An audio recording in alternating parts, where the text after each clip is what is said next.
Hoy nos inicia el trabajo para tintur gente alinhar que também dona nos barrios na atenção, nos barrios não aqui da negligencia hopi anos nos mire ora que nos canadinhos barrios não nos mira hopi cos na hora mantenir nos mira hopi caminho com necessidade para limpeza da hopi grande e ora com nos papel com nos concidadãos na de barrio também não está sentindo mesmo que na hora abandonar durante os últimos 7-8 anos não há atenção nem social, mas tampouco economicamente poder de compra vai afetar a pobreza da grande, mas necessidade também para atenção para jovens, para parque de recreio, para ter atenção também para ter qualidade de vida do bairro. Não precisa hoje nos reunir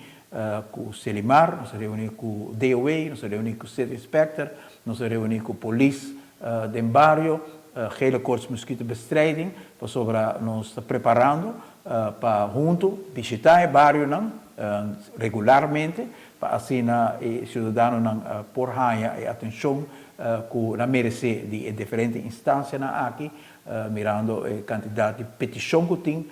para atenção de tanto de Selimar, de DOA, gele koorts mosquitobestrijding, aspecto social também, e precisa a pôr a maquinária junto, para assim por começar durante o bairro e minha mesma pessoa lotei junto com o departamento e instância aqui para dar nos bairros a atenção que não merece e no mesmo momento lo inventarizar também dentro do bairro a necessidade de renovação de bairro coisa que agora assim por exemplo tempo já na Joana Morto na Yara na Posquito na Curacabai na Madiki na Bushiri cancha na Deportivo iluminação clinker dentro do bairro